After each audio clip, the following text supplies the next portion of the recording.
এলাকায় আসছেন জি আমি যেভাবে ডাইরেকশন দিই সেভাবে কথা বলেন ইসলামের না না বিধিবিধান নিয়ে কথা বলেন না না আপনি বলেছেন আপনার ডিরেকশন অনুযায়ী তো আমি কথা বলবো না আপনাকে না না হাদিসের আলোকে কথা বলতে আপনি দ্বিতীয়বার বলেছেন যে আপনার ডিরেকশন অনুযায়ী কথা বলতে হবে কোন আলেম একমাত্র ডিরেকশন মানবে কার আল্লাহ ডিরেকশন মানবে আমরা আল্লাহ ডিরেকশন অনুযায়ী কথা বলবো আমাদের হাত পা ওই জায়গায় বাঁধা আমরা ওই জায়গায় বাঁধা ওইখান থেকে আমরা ডানে বামে যেতে পারবো না কেননা কিয়ামতের দিবসে কোন আলেম যদি কোরআন সুন্নাহর কথা না বলে আগুনের কেচি দিয়ে তার জিহ্বাটা কেটে দেওয়া হবে আমরা ওই শাস্তিকে ভয় করি কিয়ামতের দিবসে আগুনের কেচি দিয়ে আমার জিহ্বাটা কেটে দেওয়া হবে এটা আমি বরদাস্ত করতে পারবো না এজন্য আমরা প্রত্যেককে সম্মান করি ইসলাম আমাকে এটা শেখায় আনজিলুন নাস মানাজিলাহুম উলামায়ে কেরাম এখানে আছেন প্রত্যেকের জায়গায় সম্মান দিতে ইসলাম শেখায় আমরা অবশ্যই রেসপেক্ট করি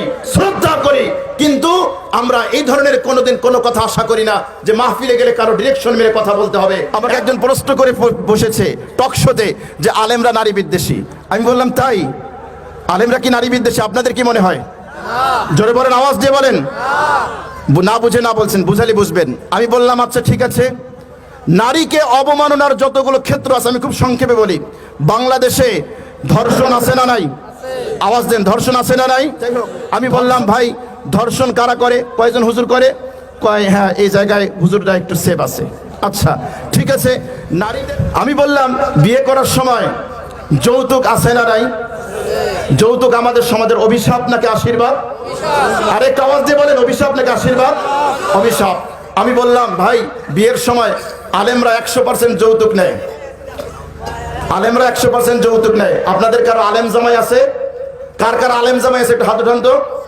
আছে বলেন তো আপনার জামাই কত লক্ষ টাকা যৌতুক দাবি করছে জোরে বলেন কিছুই দাবি করে না এই যে প্রমাণ দেখেন আমি বললাম আপনি ব্যারিস্টার হন আপনি ডাক্তার হন আমি সবার কথা বলছি না তথাকথিত কিছু মানুষ আছে তার ডিগ্রি যত বাড়ে কুরবানির পশুর মতো তার দামও তত বাড়ে কথা বলেন ঠিক কিনা তার ডিগ্রি যত বাড়ে তার বাবার চাহিদা তত বাড়ে আমি সবার কথা বলছি না কিছু মানুষ আমি যখন বললাম নারীদের অবমূল্যায়নের একটা কারণ হচ্ছে যৌতুক নেয়া বলেন কত পার্সেন্ট আলেম যৌতুক নেয় কয় না এক্ষেত্রে হুজুর একটু সেফ কয়টা হলো দুইটা নারী পাচার হয় কি হয় না বাংলাদেশ থেকে নারী পাচার হয় কি হয় না হয় আমি বললাম নারী পাচারের সাথে কত পার্সেন্ট আলেম জড়িত আমাকে এই মুহূর্তে প্রমাণ দিতে হবে না এই ক্ষেত্রে হুজুর একটু সেফ কয়টা হলো আমি বললাম যখন কন্যা সন্তান জন্ম দেয় যদি স্ত্রী কন্যা সন্তান জন্ম দেয়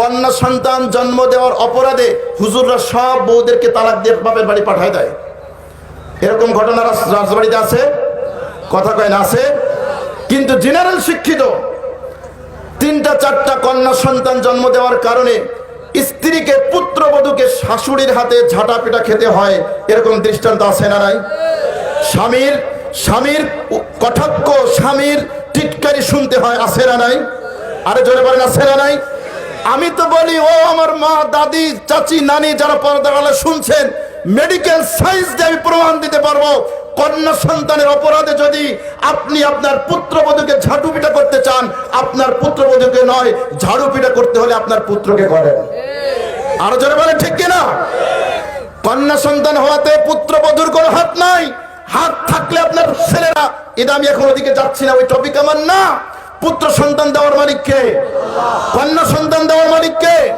পুত্র কন্যা উভয় দেওয়ার মালিক কে বন্ধা রাখার মালিক কে তো আপনি তো আকীদা বিশ্বাস করে ঈমান এনেছেন তাহলে কেন আপনি এই নারীকে আপনি কটাক্ষ করেন কেন নারীকে আপনি পিটান আমি যখন বললাম কন্যা সন্তান জন্মগ্রহণ করার অপরাধে হুজুররা তো সব বউরে তালাক দিয়ে বাড়িতে পাঠায় দেয় না এক্ষেত্রে হুজুররা সেফ কয়টা হলো আচ্ছা নারীদের অবমূল্যায়নের আরেকটা ক্ষেত হচ্ছে ইফটিজিং আছে না নাই বকাটে পোলাপনরা আমাদের মায়েদের বোনদেরকে ইফটিজ করে কি করে না আরো জোরে বলেন করে কি করে না কয় হুজুর কইলে তো আমাদের গাড়িই আসবে এই জন্য কই না জোরে বলেন করে কি করে না আছে না নাই সমাজে এরকম কিছু অভদ্র ছেলে আছে না নাই আছে আমি বললাম ইফতিজারদের তালিকা করেন যদি 100 তালিকা করেন তাহলে আমি চ্যালেঞ্জ করে বলবো ওই জায়গায় হয়তোবা একটা পেতেও পারেন নাও পাতে পারেন জোরে বলেন ঠিক কিনা তাহলে নারী অবমূল্যায়নের যতগুলো ক্ষেত্র আছে আমি বললাম কোন জায়গায় আলেমরা জড়িত আমাকে দেখান। বৃদ্ধা হলে অনেক নারীদেরকে বৃদ্ধাশ্রমে যেতে হয় কি হয় না? জোরে বলেন হয় কি হয় না?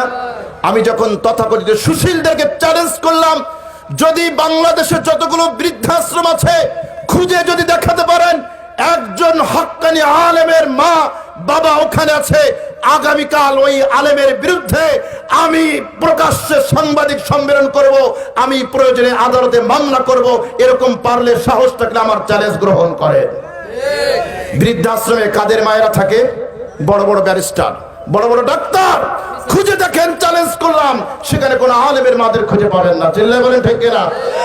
তারপরেও তাহলে ইফতিজে আলেমরা জড়িত না, নারী পাচারে আলেমরা জড়িত না, যৌতুক দাবিতে আলেমরা জড়িত না, ধর্ষণে আলেমরা জড়িত না, কন্যা সন্তান জন্ম দিলে স্ত্রীদের তালাক দেওয়া আলেমরা জড়িত না, বৃদ্ধা হলে বৃদ্ধাশ্রমে পাঠানোর সাথে আলেমরা জড়িত না। তারপরেও কেন আলেমদের দোষ? উদর পিণ্ডি বুদর ঘাড়ে কেন চাপান? ঠিক কিনা বলেন? যত দোষ, কথা বলেন, যত দোষ নন্দ ঘোষ। যখন আমি বললাম কয় না আসলে তো ঠিক ভুল হয়েছে, আমি বললাম আরে আলেমরা নিজেরা না খেয়ে তার স্ত্রীকে খাওয়ায়, আলেমরা নিজেরা কষ্ট করে তারপরেও তার বউকে দিয়ে স্ত্রীকে দিয়ে চাকরানি খাটানোর জন্য চাকরি করতে পাঠায় না। আরো জোরে বলেন ঠিক কিনা? ইসলাম কথায় কথায় এসে যায়, কোনটা রেখেছে কোনটা বলি, কথায় কথায় এসে যায়। ইসলাম পারিবারিক পরিবারের অর্থনৈতিক সমস্ত কর্মকাণ্ডের দায় দায়িত্ব চাপিয়েছে কার উপরে?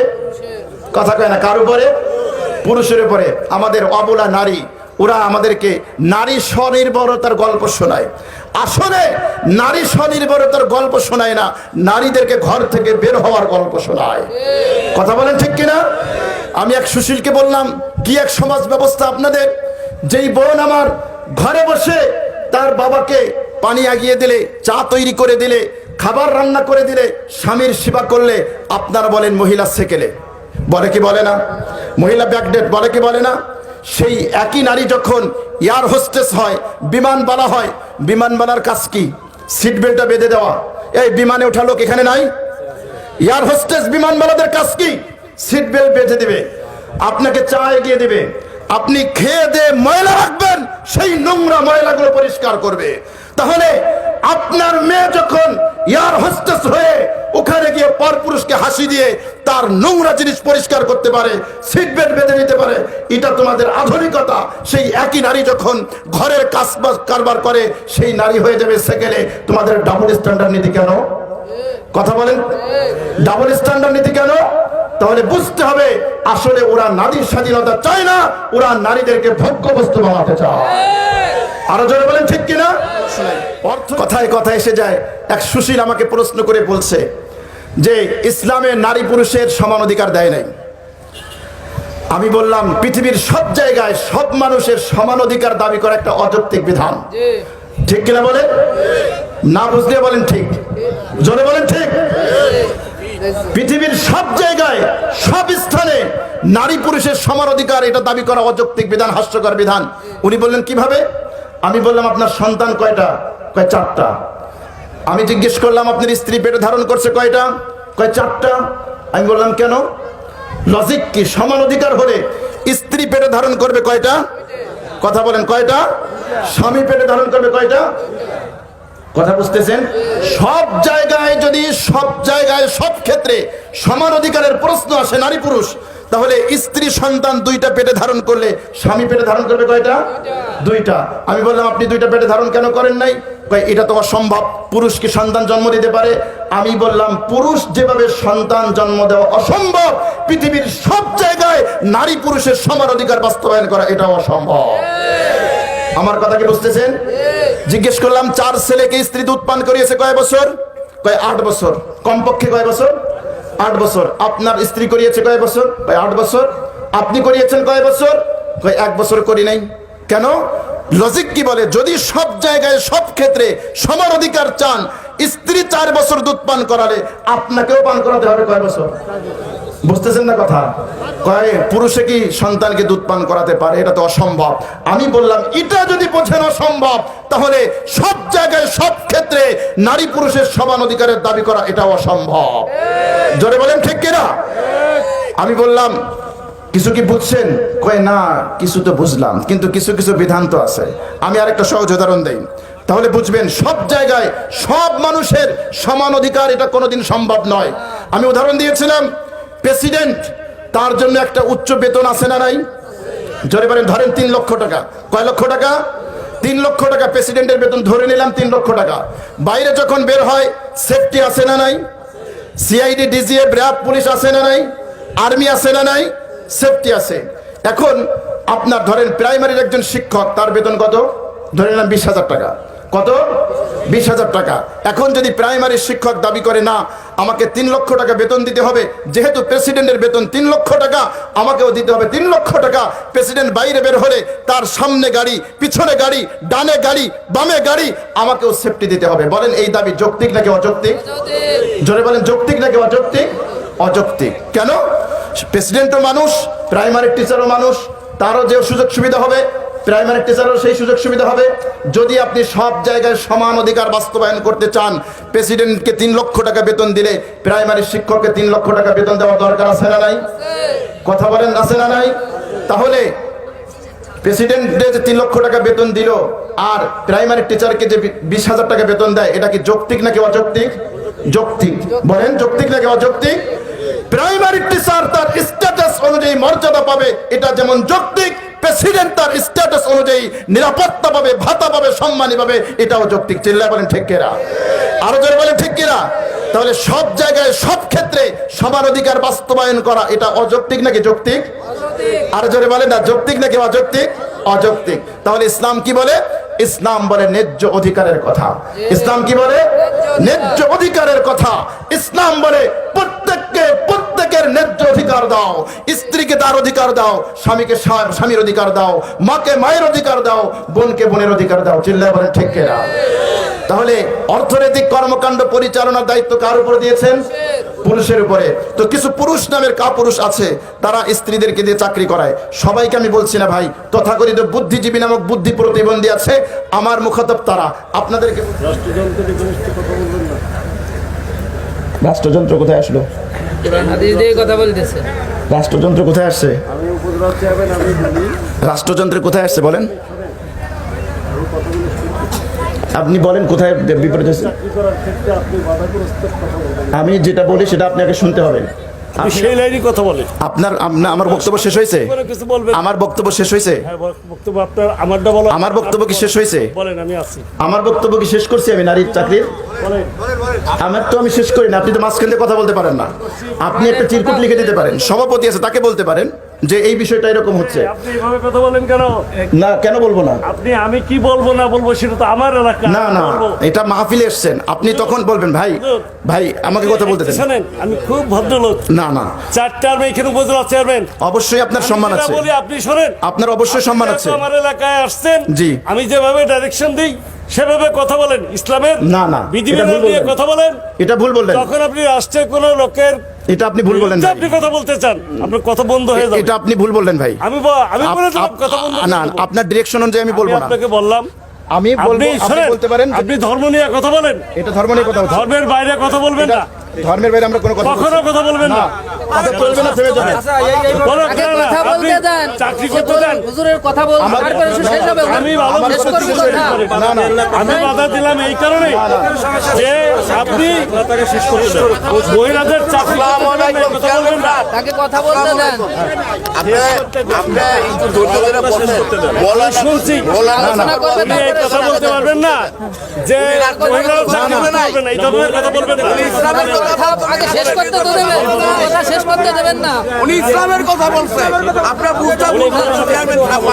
আমি কি রাষ্ট্রের বিরুদ্ধে কোনো কথা বলছি? না বলেন নাই, হাদিসের কথা বলছে। উনি হাদিস কোরআনের কথা বলছে, আপনি বুঝতে ভুল করতেন। মাননীয় চেয়ারম্যানরা আপনার দলের কথা বলছে, নিজের ইজ্জত রক্ষা করবেন। বলেন না। না না, আপনি আগে থেকে তো বলতে পারেন না। কথা শেষ হবে তারপরে আপনি বলবেন। আমার কথা তো শেষই হয় নাই। আমার কথা তো শেষ হয় নাই। আপনার প্রশ্ন থাকলে পরে করবেন। আমার কথা তো শেষ হয় নাই, আমি কথার মাঝখানে আছি। রাষ্ট্রবিরোধী কোনো কথা হয়েছে? হয় নাই। আলহামদুলিল্লাহ, আমি আপনাদের অবগতির জন্য জানাচ্ছি রাষ্ট্রবিজ্ঞান আমার সাবজেক্ট ছিল, আমি এমএ পাস করেছি আলহামদুলিল্লাহ। সংবিধান আমাকে কতটুকু কথা বলার অধিকার দিয়েছে সে সাবজেক্টটাও আমার ছিল আলহামদুলিল্লাহ, আমি পড়ে এসেছি। কোন জায়গায় কতটুকু বলতে পারবো সেটা আলহামদুলিল্লাহ আমি ভালো করে জেনে এসেছি। এজন্য আমরা উগ্র না, অভদ্র না, আমরা অশিষ্টাচারপূর্ণ কোনো শব্দ প্রয়োগ করতে চাই না, কি বলেন ঠিক না? কিন্তু ইসলামের কথা, কোরআন হাদিসের কথা কি বলবো কি বলবো না সেটা হলো আমার ব্যাপার। কারণ আপনি আপনাকে এখানে দাওয়াত দিয়েছেন, আপনি আমাকে কোনো সাবজেক্ট নির্ধারণ করে দেন নাই। এজন্য আমি বর্তমান পরিস্থিতিকে সামনে রেখে উম্মত জন্য ফায়দা কোনটা আমি সেই টপিকেই কথা বলবো, ঠিক না বলেন? সেই সাবজেক্টে আমি কথা বলবো। এখানে আমাদের চেয়ারম্যান সাহেব অবশ্যই শ্রদ্ধার পাত্র, কিন্তু তিনি যে কথাটা বলেছেন ওনার ডিরেকশন অনুযায়ী মাহফিলে কথা বলতে পারবে হবে, এই কথাটা উনি ঠিক বলেন নাই। উনি বলতে পারেন হুজুর আপনি কোরআন সুন্নাহ অনুযায়ী কথা বলেন, না না আপনি বলেছেন আপনার ডিরেকশন অনুযায়ী, আপনার ডিরেকশন অনুযায়ী তো আমি কথা বলবো না। না না আপনি দ্বিতীয়বার বলেছেন যে আপনার ডিরেকশন অনুযায়ী কথা বলতে হবে। কোন আলেম একমাত্র ডিরেকশন মানবে কার? আল্লাহর ডিরেকশন মানবে। আমরা আল্লাহর ডিরেকশন অনুযায়ী কথা বলবো। আমাদের হাত পা ওই জায়গায় বাঁধা, আমরা ওই জায়গায় বাঁধা, ওইখান থেকে আমরা ডানে বামে যেতে পারবো না। কেননা কিয়ামতের দিবসে কোন আলেম যদি কোরআন সুন্নাহর কথা না বলে আগুনের কেচি দিয়ে তার জিহ্বাটা কেটে দেওয়া হবে। আমরা ওই শাস্তিকে ভয় করি। কিয়ামতের দিবসে আগুনের কেচি দিয়ে আমার জিহ্বাটা কেটে দেওয়া হবে, এটা আমি বরদাস্ত করতে পারবো না। এজন্য আমরা প্রত্যেকে সম্মান করি, ইসলাম আমাকে এটা শেখায়। আনজিলুন নাস মানাজিলাহুম, উলামায়ে কেরাম এখানে আছেন, প্রত্যেকে প্রত্যেকের জায়গায় সম্মান দিতে ইসলাম শেখায়। আমরা অবশ্যই রেসপেক্ট করি, শ্রদ্ধা করি, কিন্তু আমরা এই ধরনের কোনোদিন কোনো কথা আশা করি না যে মাহফিলে গেলে কারো ডিরেকশন মেরে কথা বলতে হবে।